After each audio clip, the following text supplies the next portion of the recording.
있겠습니다.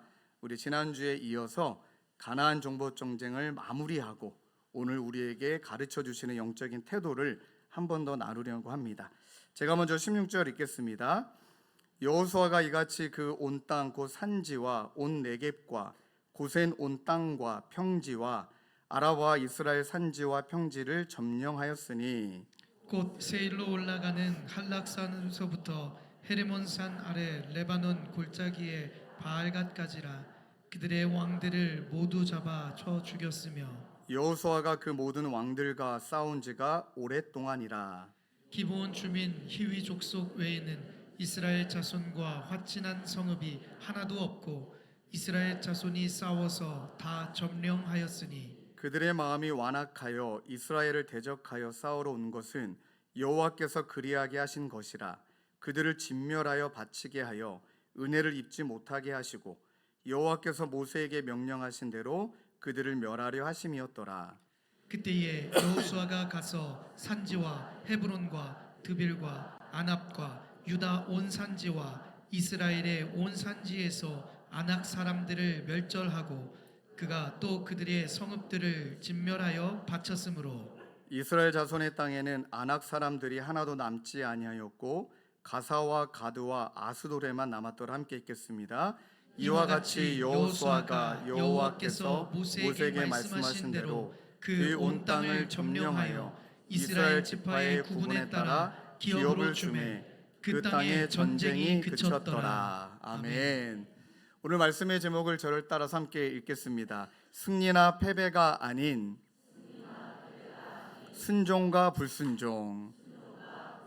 네, 감사합니다. 한 번 더 읽을까요? 승리나 패배가 아닌 순종과 불순종. 네, 어떠한 분이 말씀하신 문장에서 제가 그대로 설교 제목을 따왔습니다. 이제 저희들이 지난주에 그 여호수아 11장을 통해 가나안 정복 전쟁이 일단락 되었습니다. 물론 이제 다 정복된 것은 아니지만 이미 가나안이 이스라엘 백성의 하나님의 통치권 안에 들어갔다는 것이죠. 그래서 우리도 이것을 영적 전쟁이다라고 표현했습니다.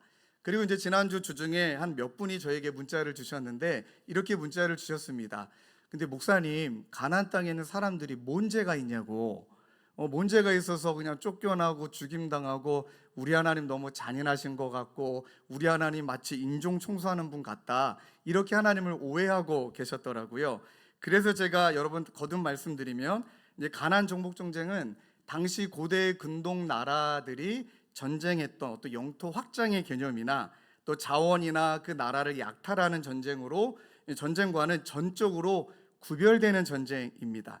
근데 그 당시에는 원래 가나안 땅은 하나님이 약속하신 하나님 땅입니다. 그 말인즉슨 하나님의 통치가 임하는 곳이었죠. 그러나 불순종으로 말미암아 그 땅에 죄가 만연되었고 가나안 사람들은 하나님을 적대시하는, 하나님을 믿지 않은 것을 넘어 하나님을 적대시하며 그들만의 우상을 섬긴, 즉 그들이 섬겼던 우상으로 더럽혀진 죄가 만연한 땅이었습니다. 그래서 그 가나안 정복은 이 두 가지 단어만 기억하시면 됩니다. 죄에 대하여서는 정복하고 하나님의 통치에 대해서는 회복한다. 이 두 가지 단어만 기억하시면 된다. 죄송합니다. 반말했네요. 됩니다. 죄에 대해서는 정복하고 하나님의 통치에 대해서는 회복한다. 그러니 우리에게도 영적인 이 전쟁에 있어서 우리의 삶에 드리워진, 또 우리 가정에 드리워진, 또 여러분들 또 우리 교회뿐만 아니라 곳곳에 드리워진 이 죄를 정복해 가고 우리가 있는 그곳이 하나님의 나라가 되도록, 하나님의 나라가 회복이 되도록 우리가 전쟁을 치르는 것이다. 근데 여러분 한번 질문해 볼까요? 죄를 우리의 힘으로 이길 수 있습니까? 불가능합니다. 확신컨대 죄는 내 능력과 힘으로 이길 수 없지만 오직 예수 그리스도의 보혈의 피로 말미암아 승리함을 얻게 될 줄로 믿습니다. 예수의 피만이 우리를 죄에서부터 자유케 하심을 믿습니다. 로마서 6장 23절에 이렇게 말씀하시죠. 세번역 성경으로 함께 읽을까요? 화면에 띄워주시고 읽겠습니다. 시작. 하나님의 선물은 우리 주 예수 그리스도 안에서 누리는 영원한 생명입니다. 아멘. 죄의 삭슨 결과는 죽음이지만 하나님의 선물은 누구 안에서 우리에게 주시는 영원한 생명이라고 말씀하십니까? 오직 예수 그리스도 안에서. 다른 길 없습니다. 윤리로도 안 돼요. 도덕으로 안 돼요. 이 땅에 있는 모든 질서로도 안 됩니다.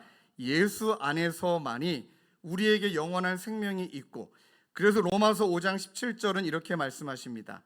한 사람이 범죄로 말미암아 사망이 그 한 사람을 통하여 왕노릇하였지만 더욱 은혜와 의의 선물을 넘치게 받은 우리이죠 한 분 예수 그리스도를 통하여 생명 안에서 왕노릇하리로다. 믿습니까? 아멘입니다. 1부 때는 말씀드리지 않았지만 2부 때는 그러고 보니 이분에게도 허락을 받진 않았는데, 제가 이 형제님이 예배드리기 위해 앉아 계신 모습 볼 때마다 그냥 너무 좋아요. 눈이 마주쳤네요, 형제님. 너무 좋은 것은 우리 말씀드렸죠. 아내 따라 교회 4번 와보고 그 다음에 이제 그냥 그 다음에 뭐 부담돼서 싫다. 근데 등록도 하시고 다락방도 들어가셨어요. 그리고 1대1도 받으려고 너무 준비하고 계세요. 막 하나님에 대해서 너무 알고 싶어 하시고 하나님 때문에 너무나 가정에 기쁨이 있고, 일단 어쩜 하나님이 같은 남자를 만드셨는데 왜 저 형제님 저렇게 예쁘게 만드셨을까요? 나중에 이제 이렇게 지나가다 보시면 미소가 미소년이에요. 너무 미소가 예쁘세요. 자, 너무 많이 가면 안 되지만 돌아와서 제가 그분을 보면서 느끼는 것 중에 한 가지, 그 가정을 보면서 느끼는 것 중에 한 가지는 예수님 안에서 가정 모두가 생명 안에서 왕노릇하고 계세요. 심지어 부부학교까지 신청해서 지금 은혜를 누리고 계십니다. 뭐가 느껴지십니까? 사모함. 하나님의 은혜를 사모함. 그 은혜를 맛보니까 그 은혜가 더 맛보고 싶어서 더 그 하나님이 간절해지심. 이게 바로 그 형제님과 우리 모두에게 하나님이 주신 예수 그리스도로 말미암은 은혜인 줄로 믿습니다. 여러분 지난주에 말씀드렸죠. 이 죄를 정복해 간다는 것은, 이 영적인 전쟁을 치른다는 것은 내 것, 말과 병거, 세상의 것으로는 의지해서는 안 된다.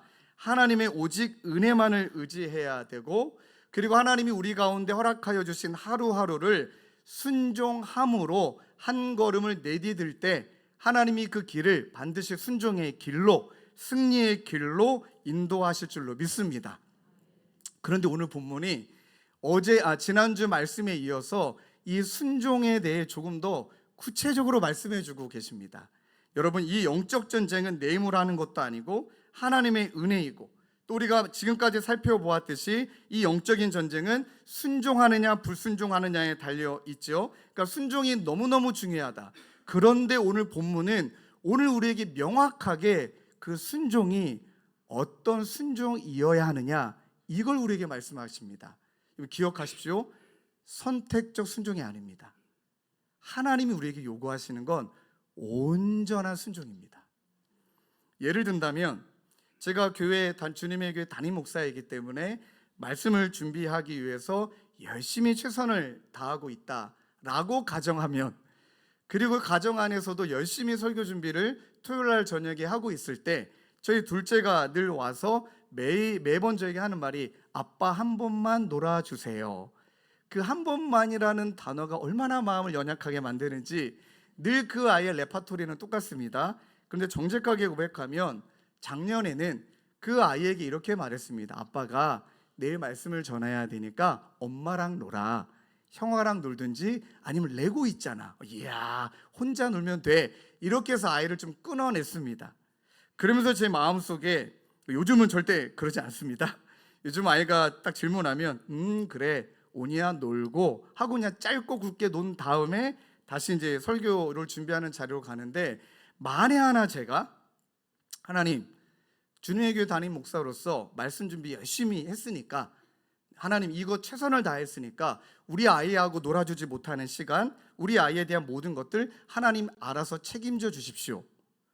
물론 이 아빠의 빈자리를 하나님이 은혜로 채워주실 것을 믿지만, 이게 바로 선택적 순종이라는 것이에요. 나는 설교 준비 열심히 하고 있으니까 아이의 아빠로서, 한 아내의 남편으로서 책임을 다하는 것을 합리화하고 있다는 것. 하나님이 그걸 원하시는 게 아닙니다.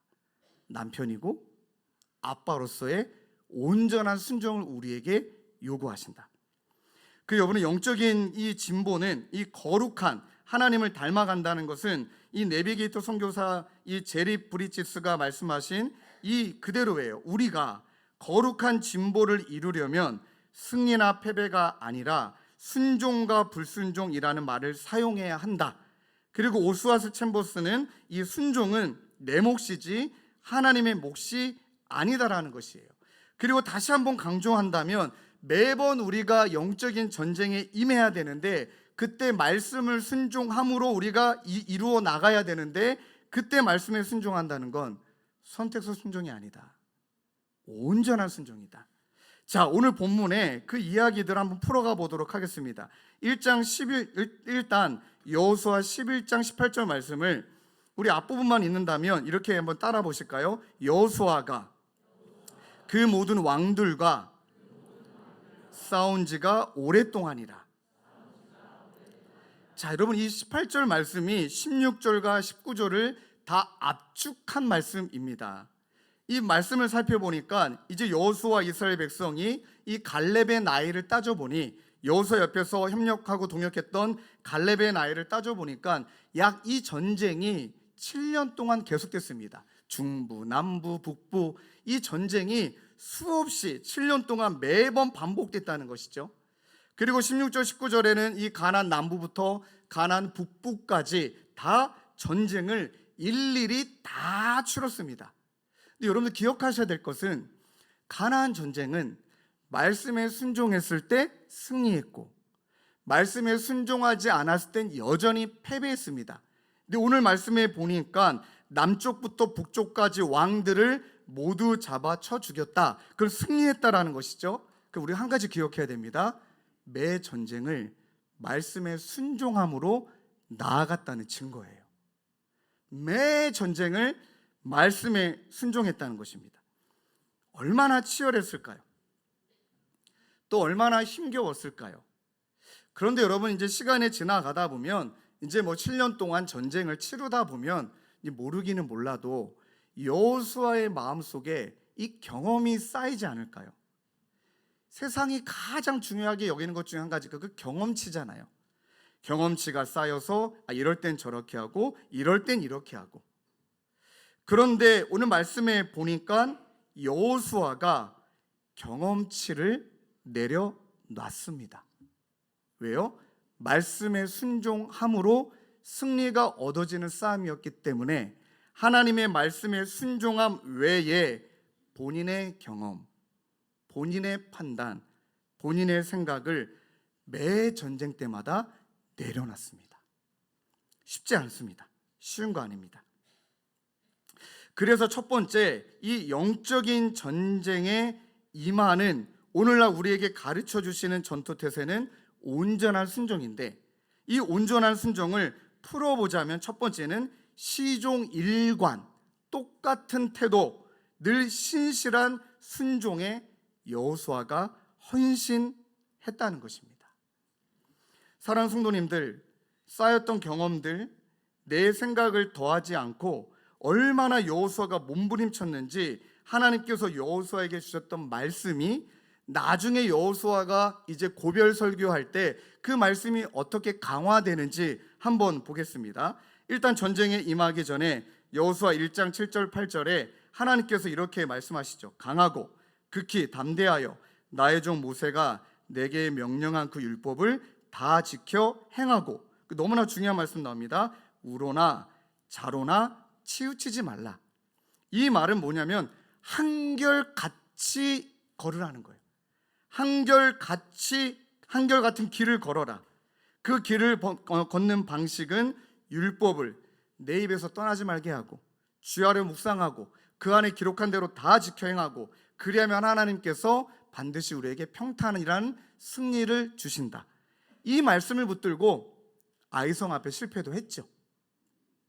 그러나 이제 남부 북부 전쟁을 치르며 7년 동안 이 말씀을 붙들고 얼마나 여호수아가 몸부림쳤는지 그 증거가 여호수아 고별 선교 23장 6절에 나와요. 그러므로 이스라엘 백성들에게 말해요. 너희는 하고 이 전에 없었던 문장 하나가 수식어 하나가 삽입되죠. 크게 힘써. 이게 핵심입니다. 너무 중요한 단어입니다. 크게 힘써. 모세 율법책에 기록된 것을 다 지켜 행하라. 그것을 떠나 우로나 좌로나 치우치지 말라. 그러니까 치우치지 않으려고 하나님이 주신 말씀 외에 내 경험치, 내 판단, 내 생각을 그곳에 더하지 않으려고 한결같이 그렇게 태도를 취하려고 여러분 여호수아가 온갖 힘을 안간 힘을 써서 하나님 말씀을 붙들었다는 것입니다. 이 말씀이 어떻게 또 그 묘사가 되느냐? 23장 8절에는 오직 너희 하나님 여호와께 가까이 하기를 오늘까지 행한 것 같이 하라. 오늘까지 행한 것 같이 오직 하나님만 가까이 하라. 여호와를 항상 내 앞에 모심이요 항상 가까이 하라. 그리고 23장 11절에는요 그러므로 스스로 조심하여 너희의 하나님 여호와를 사랑하라. 이 표현이 명확하죠. 스스로 조심하여 너희 하나님 여호와를 사랑하라. 제가 이 말씀을 준비하면서 지난 한 주 내내 너무나 많은 은혜도 누렸고 또 하나님이 이 말씀을 저희 가정에도 동일하게 허락해 주셨습니다. 일부 예배 때는 아내에게 허락을 받지 않았지만 그 사이 허락을 받고 이야기합니다. 예. 그러면 저는 청소년 사역을 17년 했기 때문에 진짜 다양한 경험이 너무 많습니다. 이런 저런 경험, 아마 이제 카테고리로 나눠도 그 안에 다 들어갈 정도의 경험을 다 해봤던 것 같습니다. 임신한 애도 찾아오기도 하고 또 아이들이 목사님 저한테 목사님 저는 가출이 아니라 출가합니다 하고 또 집을 떠나기도 하고 전신이 문신인 애들하고도 목욕탕도 가보기도 하고 제 돈을 훔쳐간 애도 있고 많은 경험을 했는데 그때 정말 깨달았던 것은 하나님께서 이 아이들의 청소년의 위기가 평생의 위기가 되지 않도록 사람을 붙여서 격려도 하고 반드시 하나님의 선한 곳으로 이 아이들을 이끄신다라는 확신을 갖게 된 거예요. 그 확신이 있다 보니 경험치가 있다 보니 이제는 제 아이가 사춘기가 됐거든요. 큰 문제가 있어서가 아니라 사춘기가 되고 아이들이 자라는 과정 가운데 이런저런 문제들이 발생하지 않습니까? 그런데 그 문제를 대하는 저의 태도와 아내의 태도는 확연히 달랐습니다. 저희 아내는 사춘기 아들이 처음이에요. 그리고 저희 아내는 FM 소녀입니다. 저희 아들과 우리 아내는 상극입니다. 왜 갑자기 쌩소리가 나왔죠? 안 어울립니다. 성향상 서로 이해할 수 없는 관계입니다. 너무 많이 나가면 안 되죠. 여기까지 다시 돌아와서. 근데 저희 아내가 우리 아들이 이런저런 일을 겪는 경험을 가지고 저랑 아내랑 이야기 나누는데 정말 정직하게 고백한다면 저는 별로 불안하지도 않았습니다. 시간 지나면 또 깨닫게 하시고 아이는 이것 때문에 성장하게 될 거고 또 이런 경우는 이렇게 처리하면 되고 이렇게 대처하면 된다라는 경험치가 있으니까 아내에게 경험치에 대한 이야기가 먼저 나오더라고요. 근데 저희 아내는 제가 한 주간 지켜봤던 두 주인가에 한 주간 지켜봤던 제 아내의 모습은 일찍 일어나 기도해요. 하나님 앞에 엎드려 조아려요.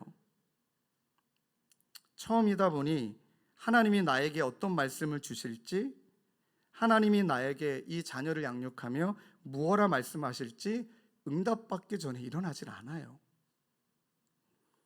그런 자매에게 하나님이 말씀으로 때로는 찬양으로 아내의 마음을 붙드시고 상황을 해석하게 하시고 아들을 바라보게 하시는 모습을 제가 지켜봤어요.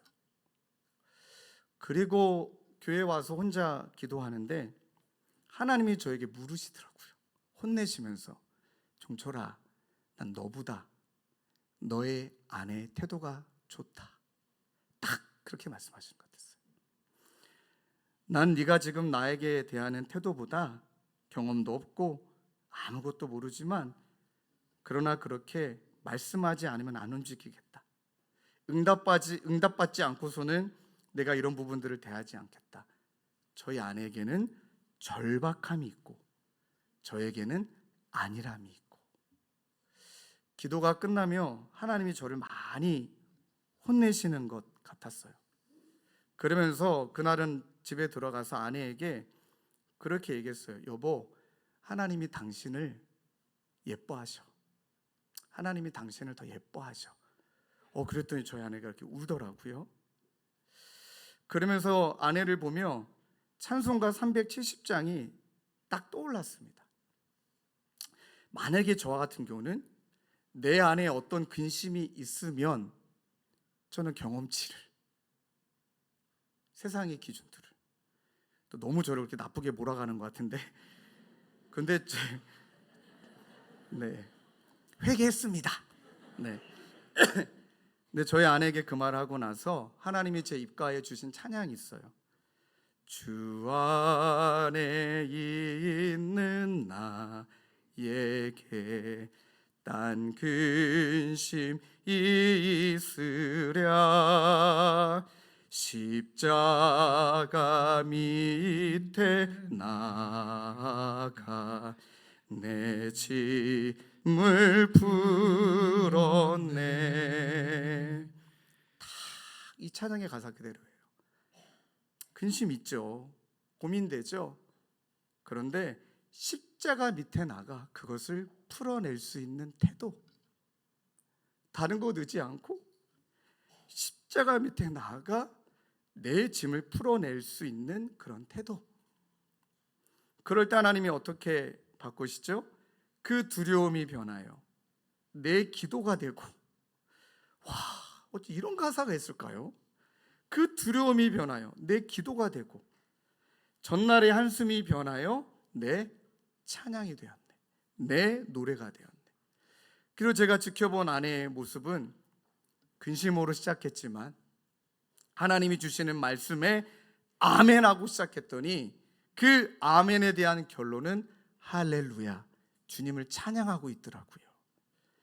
주님을 찬송하면서 할렐루야 할렐루야 같이 찬양하실까요? 내 앞길 멀고 험해도 나 주님만 따라가리.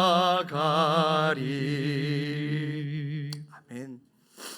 어쩌면 저는 안일함으로 시작해서 그저 하나님이 하셨구나 지나갔지만, 아멘으로 시작한 이는 반드시 할렐루야로 그 모든 순종을 마치는 것이구나.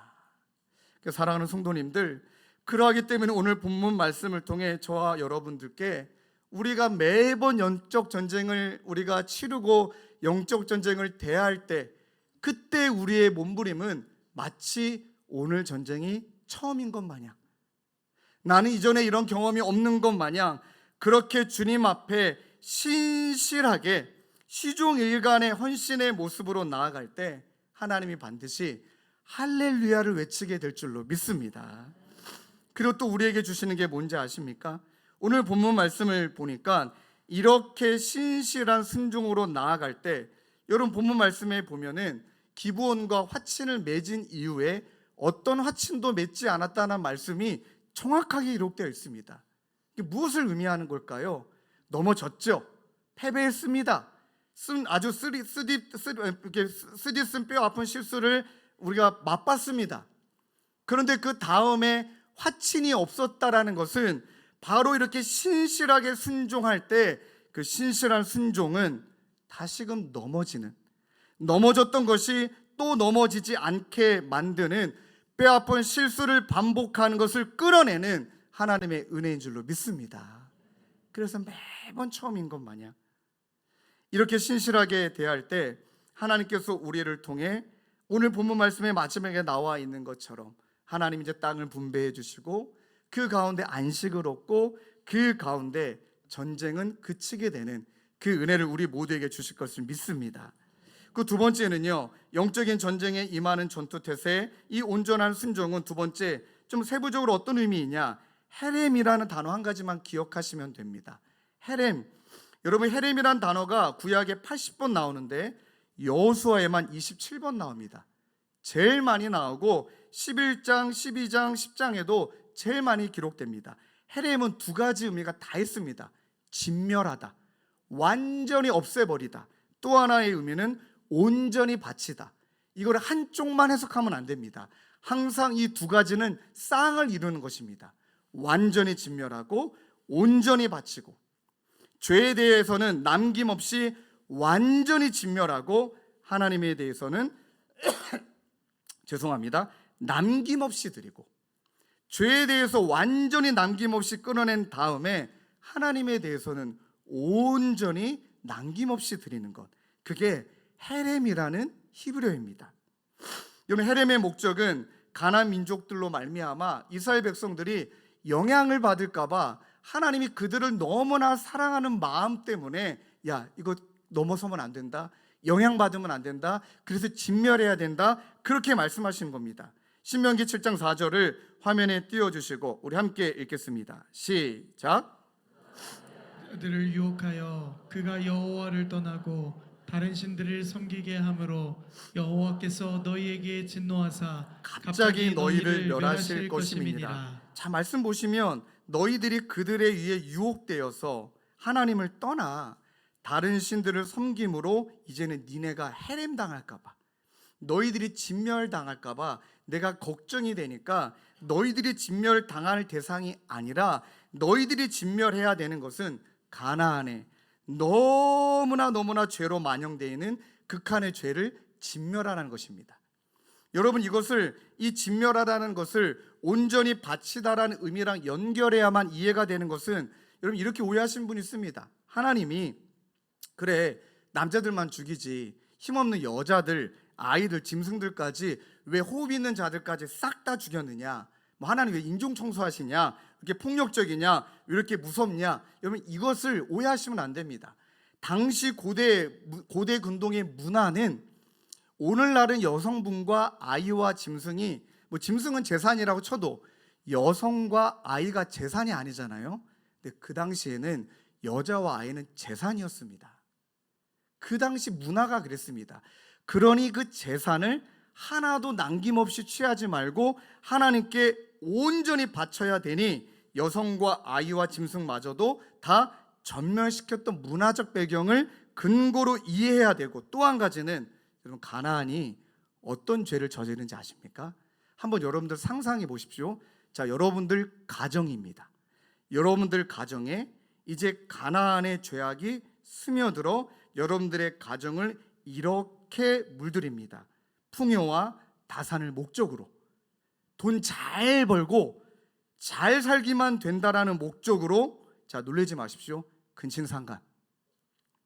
가나안이 근친상간이, 가나안 안에 간음이, 자, 좀 더 친밀하게 이렇게 피부에 와닿도록, 자, 여러분들 가정에 근친상간이, 여러분들 가정에 간음이, 여러분들 가정에 온갖 우상이, 심지어 그 당시 몰렉신이라고 여러분들 가정에 사람을 바치는 제사가, 아이를 바치는 제사가, 여러분들 가정에 수간, 동물과 성행위를 하는 이 모든 더러운 죄악이 여러분들 가정에 오염됐다. 어떻게 하시겠습니까? 냅두실 겁니까? 진멸해야죠. 그것을 말하는 겁니다. 그러니까 그 모든 것들을 끊어내고 단호히 끊어내야만 하나님께서 그 모든 가족과 그 다음에 모든 이스라엘 백성들의 그 온전한 헌신을 받으신다는 것입니다. 자, 이걸 어떻게 적용해야 되냐면, 여러분, 오늘 본문은 어떤 의미에서 라합과 기브온처럼 본인이 일대이신 분들이나 아니면 가족의 이 복음의 구원을 위해, 가족의 구원을 위해 기도하시는 분들이 있고, 그러나 오늘 보니까 이제는 이스라엘 백성인 거예요. 그러니까 우리 가족이 다 교회 다니는 거예요. 교회 다녀요. 별 문제도 없어요. 하나님의 구원의 통치와 복음의 통치가 우리 교회와 가정에 이미 임했는데, 그걸로 만족하며 여전히 우리 가정에 남아있는 음란, 여전히 우리 가정에 남아있는 탐욕, 이미 가나안은 죽었고 이미 이 악의 세력은 멸하였지만 하나님의 통치가 임했지만 예수 그리스도가 이 땅 가운데 재림하시기 전까지 여전히 우리 가운데 남아있는 죄악의 잔재들, 그 모든 것들을 진멸하라는 것입니다. 여러분, 여리고 전쟁 끝난 다음에 넘어왔잖아요. 전쟁 끝났잖아요. 그 다음에 아간이 탐욕을 일으키죠. 아간이 해렘당했습니다. 진멸당했습니다. 자, 또 얘가 있죠. 사울 왕에게 이 아말렉 전투에서 승리한 다음에 사울에게 어떤 것도 취하지 말라. 그런데 사울이 핑계 대기를 사무엘상 15장 35절 사무엘이 죽는 날까지 사울을 다시 가서 보지 아니하였으니 이는 그가 사울을 위하여 슬퍼함이었고, 야, 무서운 말, 여호와께서는 사울을 이스라엘 왕으로 삼으신 것을 후회했다. 왜 그랬을까요? 사울이 핑계댑니다.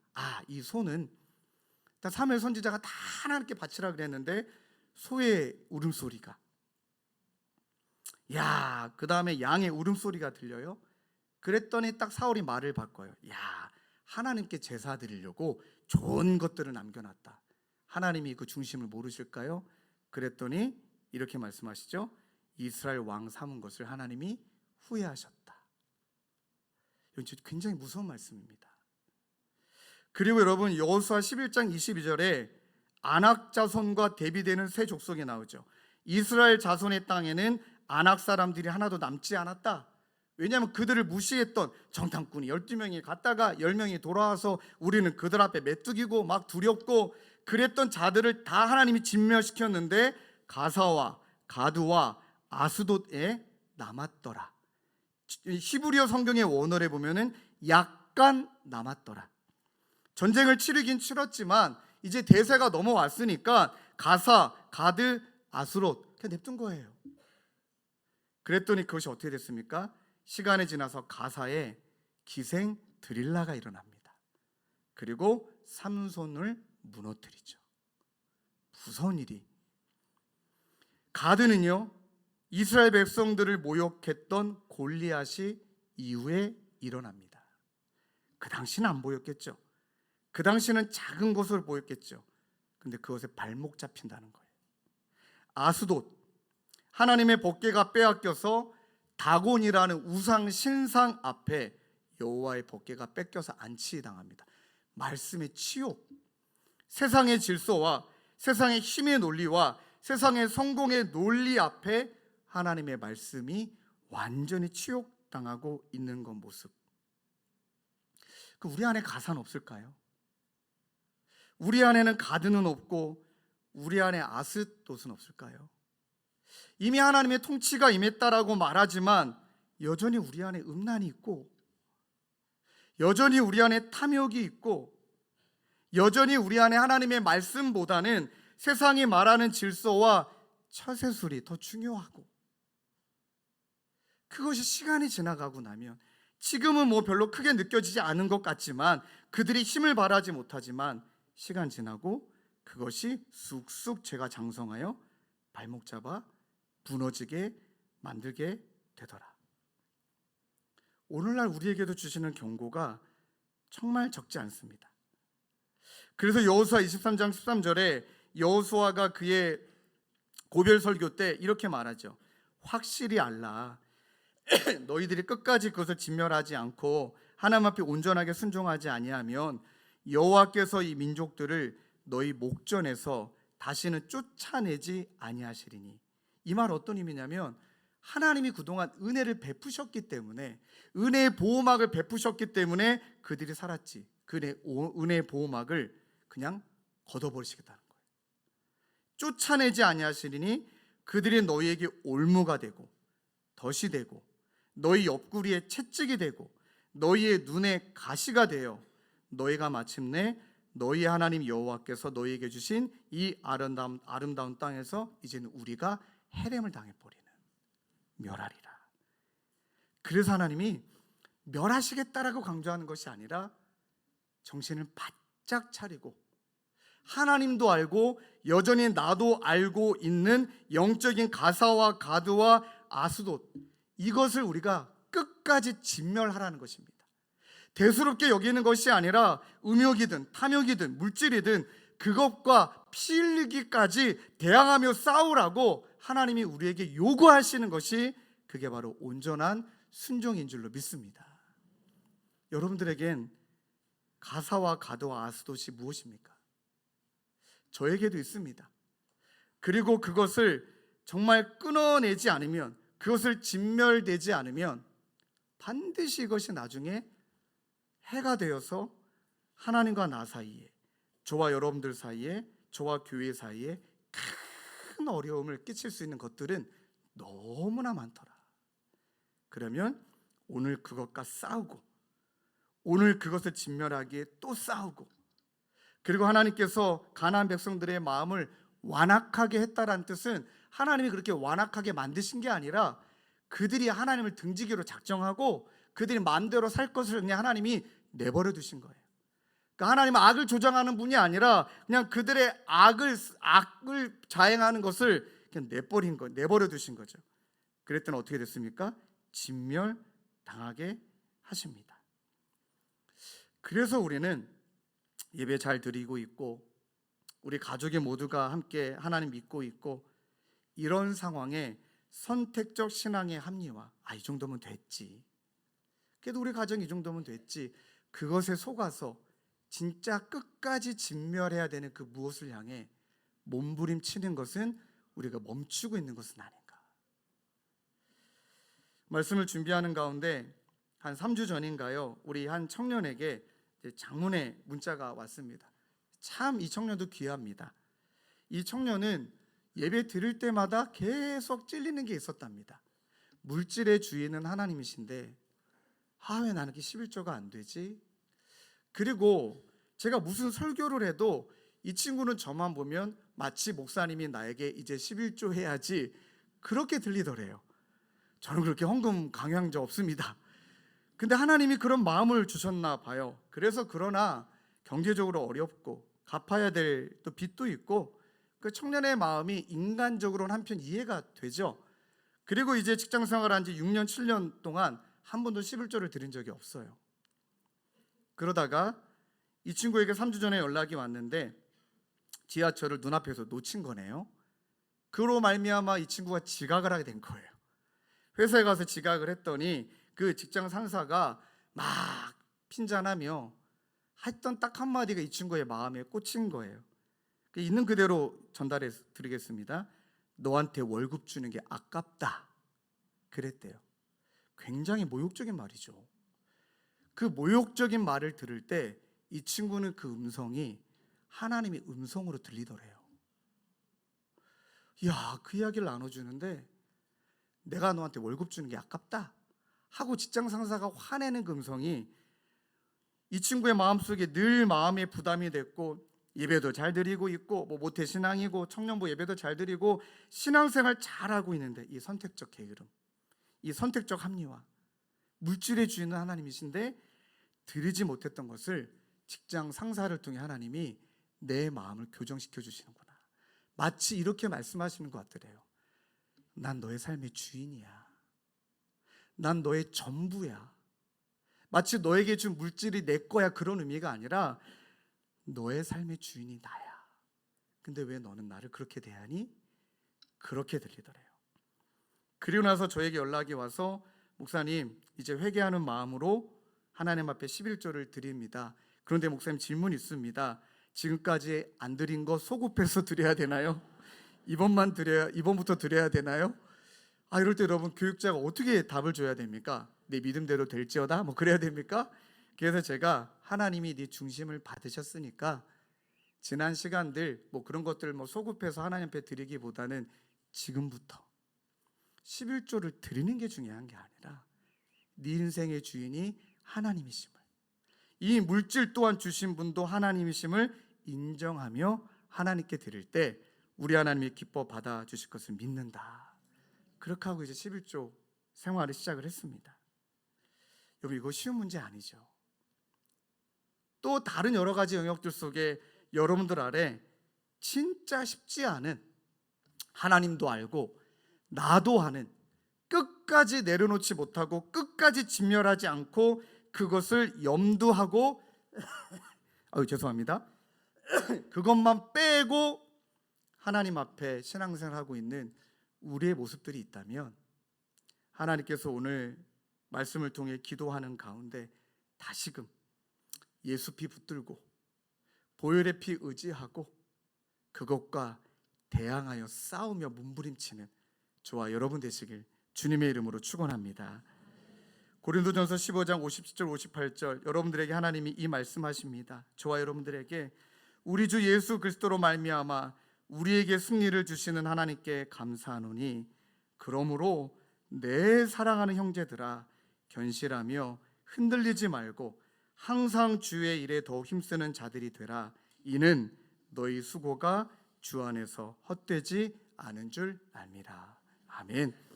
우리 말씀 붙들고 함께 찬양하며 기도하기를 원해요. 하나님 정말 말씀하시면 나아가고 주님 뜻이 아니면 멈춰서는 하나님 이것을 내 삶에 이루는 온전한 순종을 드리기 위해 오늘도 늘 내가 이 전쟁을 처음 대하는 것처럼 그리고 헤렘이라는 단어에 나와 있는 것처럼 하나님도 알고 나도 알고 있는 여전히 끊어내지 못하는 그러나 이제 남김없이 끊어내야 될 그 죄를 향하여 몸부림치고 온전한 나의 삶의 예배를 하나님께 올려드리게 하옵소서. 우리 그 마음으로 한마디 한마디 우리의 마음의 고백 담아 찬양합시다. 주님 말씀하시면 내가 나아가리다. 주님 뜻이 아니면 아멘. 내가 멈춰서리 나의 가고 서는 것 주님 뜻에 있으니 오 주님 주님 아멘. 다시 한번 고백하실까요? 주님 말씀하시면 내가 나가리라. 주님 뜻이 아니면 내가 멈춰서리다. 나의 가고 서는 것 주님 뜻에 있으니 오 주님 나를 이끌 고백합시다. 뜻하신 그곳에 나 있길 원합니다. 이끄시는 대로 순종하며 살리니 연약한 내 통하여 일하소서. 주님 나라와 우리의 마음으로 믿음으로 고백합시다. 뜻하신 그곳에 나 있길 원합니다. 이끄시는 대로 순종하며 살리니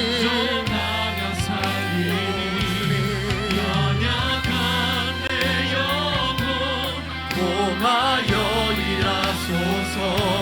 주님 나라와 그 뜻을 위하여 오 주님 나를 이끄소서.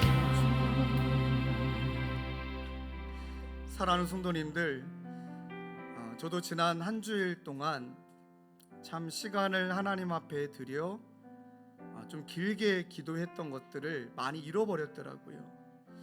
그리고 지난주에는 아마 제 기억에 한 3시간, 4시간 그렇게 십자가 밑에 나아가 내 짐을 풀어내고 보니까 너무 내 경험이 많고 너무 내 생각도 많고 신실하지가 않은 거예요. 좀 표현이 죄송하지만 너무 지저분한 거예요. 순종이 신실하고 좀 깨끗한 순종이 아니라 기도하는 가운데 너무 제 순종은 지저분한 거예요. 그날 간절히 기도하면서 주님 잘못했습니다. 그러면서 잘하고 있는 척 이 정도면 됐지라고 합리화하고 만족하고 있는 그런 제 자신의 모습들,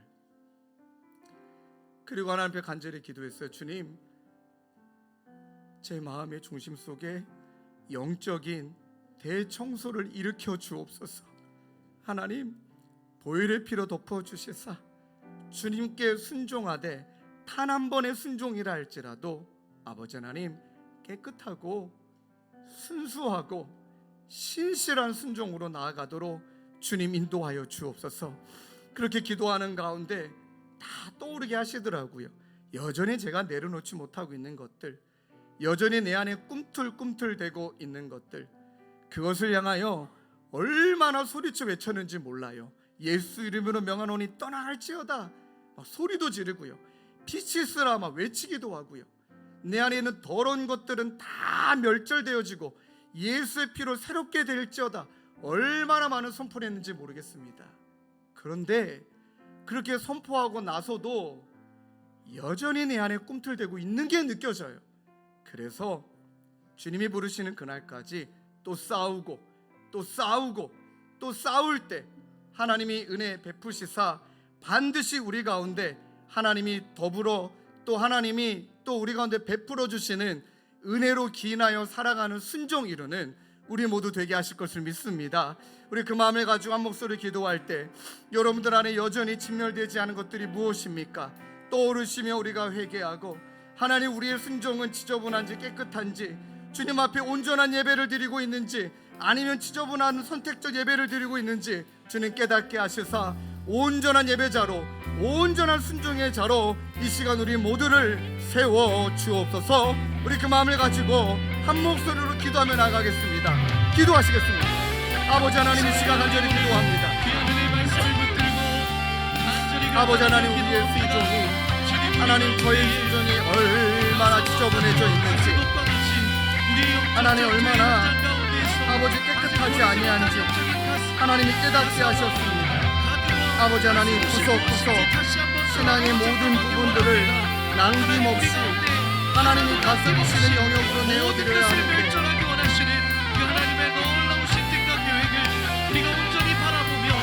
하나님 아버지, 그렇지 못하였음을 고백합니다. 이 정도면 됐지, 이 정도면 충분하지. 하나님, 그렇게 합리화하며 우리의 가정에, 우리의 교회에, 나의 삶에 하나님 구석구석 신앙의 모든 부분을 남김없이 하나님이 다스리시는 그날까지 오늘도 아버지 신의 종역과 안목의 종역과 인생의 자랑과 싸워가며 아버지 하나님 돌아보면 우리에게는 틈이지만 사탄에게는 기회가 되어 우리를 넘어뜨린다라는 것을 기억하며 아버지 하나님, 틈을 보이지 않도록, 사탄에게 틈을 보이지 않도록 날마다 용서로 무장되어 있는 하나님 저희 모두가 될 수 있도록 우리 주 하나님 인도하여 주시옵소서. 우리 주 하나님 이끌어 주시옵소서.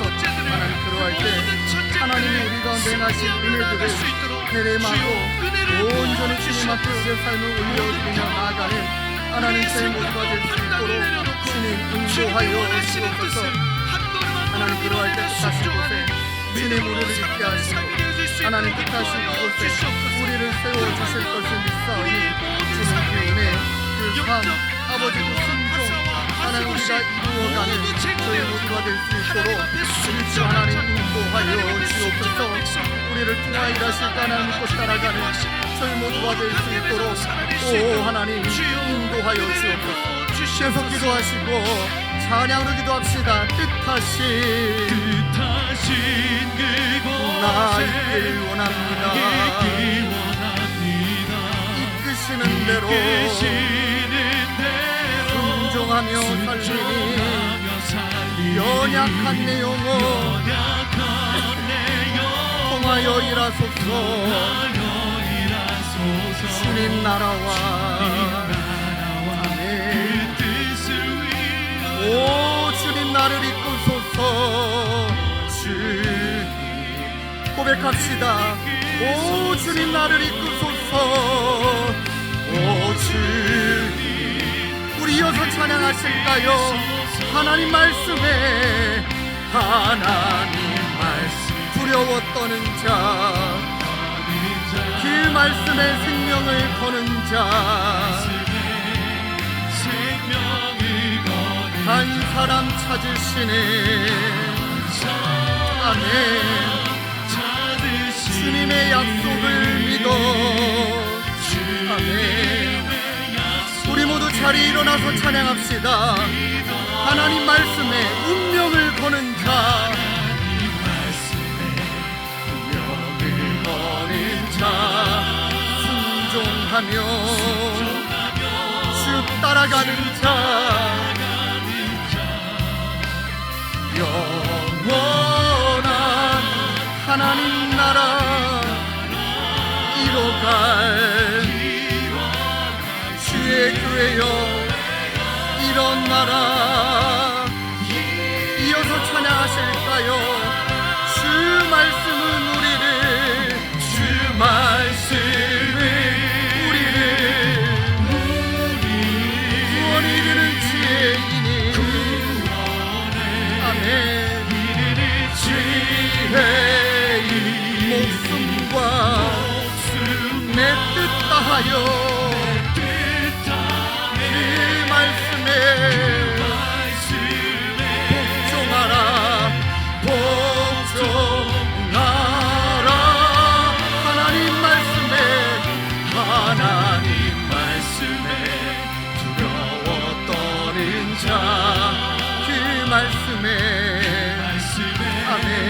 생명을 거는 자, 한 사람 찾으시네. 주님의 약속을 믿어. 아멘. 우리 마지막으로 두 손을 높이 들고 찬양합니다.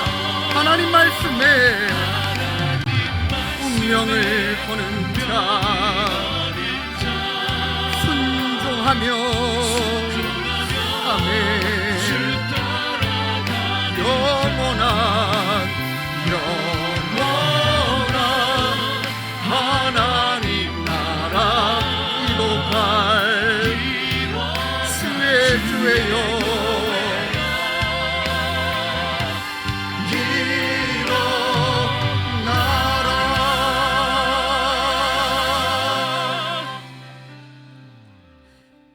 마귀에게 틈을 보이지 마라. 주님, 우리에게는 작은 틈인 것 같지만 사탄에게는 그것이 기회가 되어 다시금 우리에게 죄의 영향력이, 그로 말미암아 온전히 무너지게 하는 하나님 사탄의 공격이 늘 우리를 향하고 있음을 알기에, 주님, 오늘 주신 말씀 붙들고 하나님 모든 전쟁을 하나님 시종일관, 마치 내가 이 전쟁에 처음 임하는 것 마냥 하나님의 말씀에 나의 어떤 것도 더하지 아니하고 하나님 말씀만 붙들며 하나님 그렇게 온전히 신실하게 깨끗하게 헌신하며 나아가는 저희 모두가 되게 하여 주시옵소서. 주님, 이를 위하여서 여전히 우리 가운데 꿈틀대고 있는 이 신앙의 합리화, 이 정도면 됐지, 이 정도면 충분하지, 그러함에도 불구하고 여전히 우리 가운데 남아있는 이 죄악들에 대하여 하나님 남김없이 끊어내기 위해 영적으로 몸부림치는 저희 모두가 되게 하여 주시옵소서. 그로 말미암아 하나님 앞에 순종하되 온전한 순종으로 나아가는 우리 귀한 성도님들 모두가 될 수 있도록 주님 은혜 베풀어 주시옵소서. 우리 구주 예수 그리스도의 은혜와 하나님 아버지의 다함없는 사랑과 성령님의 위로교통 감화, 우리와 함께 하시는 성령 하나님의 역사가 온전한 순종의 자리로 나아가기로 다짐하는 사랑하는 성도님들과 주님의 교회 가운데 영원히 함께 계시기를 간절히 축원하옵나이다. 아멘.